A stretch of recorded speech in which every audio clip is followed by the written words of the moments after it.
Hey everyone, this is Dr. Corey Glenn, and I wanted to show you some new developments that we've been working on at Blue Sky Bio, some options that can really expedite the process of full arch implant surgery, utilizing bone reduction guides and drilling guides, but then how can we expedite that process of making the temporary restoration and also making something that is strong enough that you're not going to have to worry about breaking it. If you've ever done many of these cases, you know that one of the quickest ways to ruin the profitability of the case is to have the patient take off. Maybe you converted just a conventional denture, and then within a week or so they've broken off the distal extension, and now here you are with fresh implants and you're having to remake your provisional midstream when the implants are at their weakest. We don't want that. We want our provisional to go the distance during this process. So in trying to come up with some ideas of how we could do that, my initial thought was that what we could do is obviously just a bone reduction guide that would pin into place, and I haven't printed one to show you, but you would do your bone reduction, which would give you a prescribed amount of bone reduction down to the level that you would want. That would pin into place. Then once that's done, my initial idea was to come back with this object. And what this object is a cradle that is going to cradle a secondary object, and this object would serve as both the temporary and the guide. Now this is obviously just printed plastic. This part you would print in plastic, but this part you could do in PMMA, you could do it in zirconia if you wanted to. And so the idea being that you would now take this, you've already had your pinholes located. This secondary guide would pin into place. I'm only going to use a couple of pins here.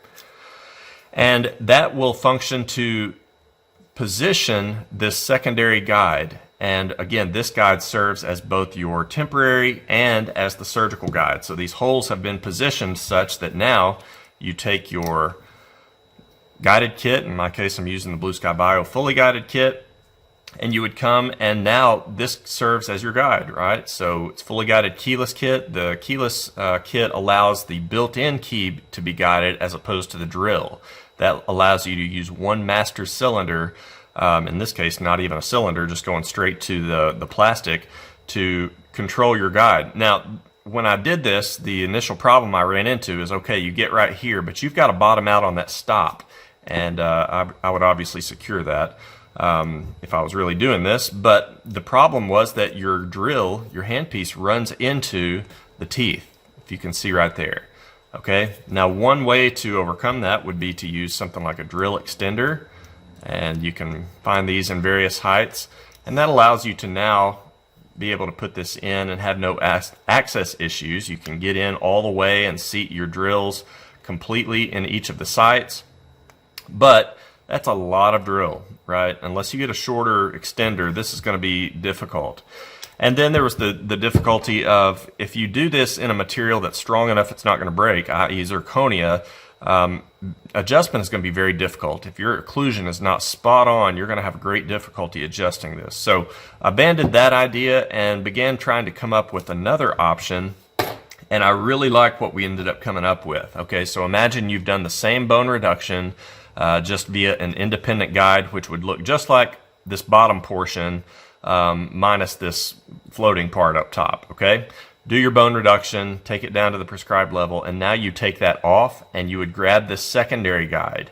Secondary guide goes in, it shares the same pinholes, so it's going to go in the exact same way, indexes into place nicely on that bone, and you could make this purely on buccal bone like I've shown here. You could make it wrap over onto the occlusal. It's really up to you as far as how you design that. But what this is once again the same idea. This is a cradle that's going to cradle a secondary object.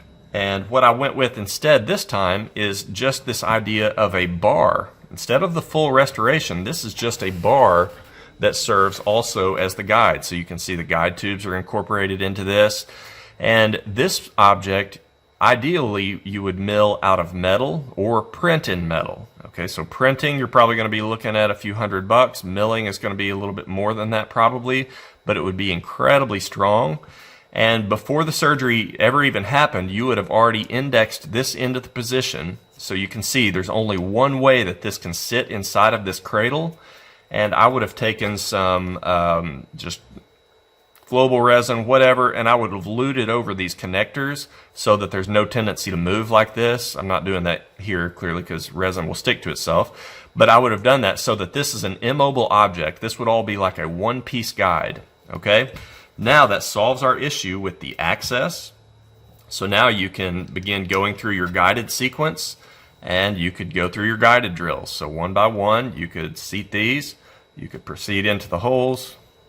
This hasn't been drilled really well, but you get the idea. I would drill through all of these osteotomies, making sure that I fully seated everything like you see right there. I would go through my drill sequence, take it up to the final drills.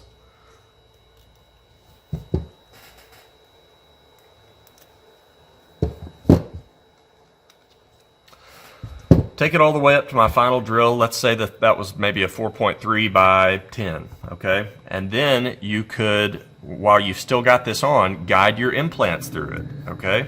And so here we could take our implant guided carrier. I'm having to use the variable carrier because I loan my kits out and they tend to disappear on me. So now you would take this in, you would place your implants through the guide.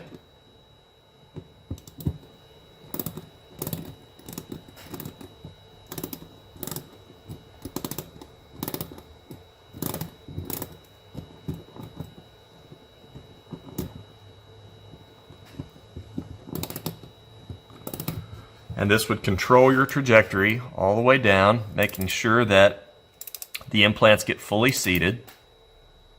Now, I'm not going to take this subcrestal like this guide was designed for, because this is a hollow model, thus it'll just fall through. So once you've done that, you can now release your implant. As you can hopefully see, is right in the dead center of where you've planned this. Everything has been done through the guide. You've not had to remove this yet.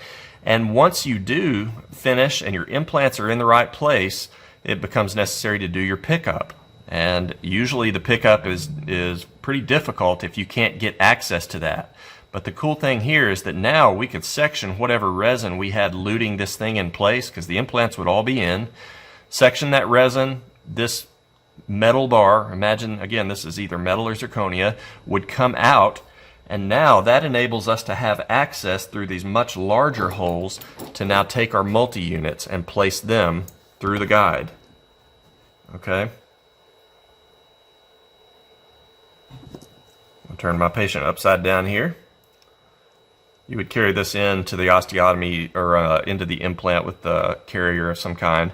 But once I do that, the implant multi-unit gets placed, and I can go a step further and I can go ahead and put on a temporary cylinder.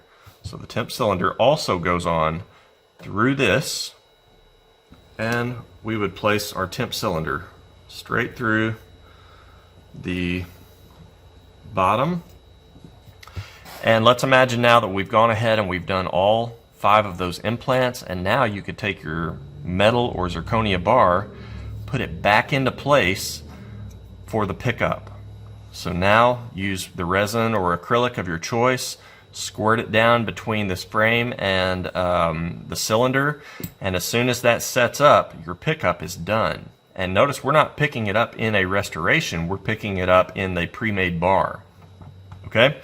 So now we disassemble that and we would unscrew all these cylinders, and when we now pull this up, unlike here, they would all be stuck inside of this. Now that's super important because now it lets us go and do the pickup inside of the restoration, outside of the mouth where there's not blood and you've got better visibility and all that. And the restoration, because it's going to have this super strong substructure, this could be made out of anything. This could be printed resin, this could be PMMA, this can literally be anything you want because the strength is coming from this object as opposed to this one. You know, you imagine if you made a PMMA temp of this dimension, it's just going to break very quickly. Okay, so to do that pickup outside of the mouth, you would have your screws emerging through here. I would just come and cut the chimneys off down to the level flush with this bar. And now we have a reinforced bar structure that's been verified in the mouth. And we would just simply take this now and fit it into here. So flow some acrylic inside of this, take this, carry it into the restoration, seat it, and just let that set up. Okay? And then the only thing left to do would be to salt and pepper in these little areas and encase your bar. Okay, salt and pepper here. All these little areas, if you wanted to make this ovate between the tubes and fill in any gaps between your cylinders, you could do that, because your cylinder would be resting somewhere under it like this. You could attach some multi-unit analogs so that you can not have to worry about blocking yourself out.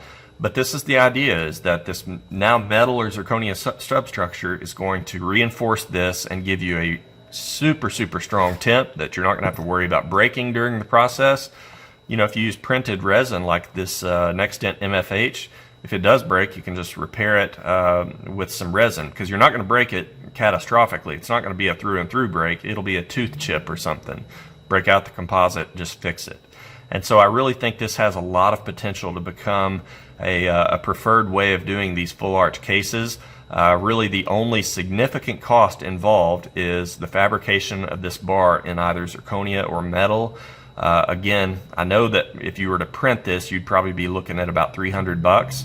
So the rest of it, if you can do it all yourself and just print it in plastic, you're really looking at an all-in cost for $300 for both bone reduction, guided surgery, and a reinforced temporary restoration. And so if you're inclined to doing stuff like this yourself, it's hard to beat that kind of price.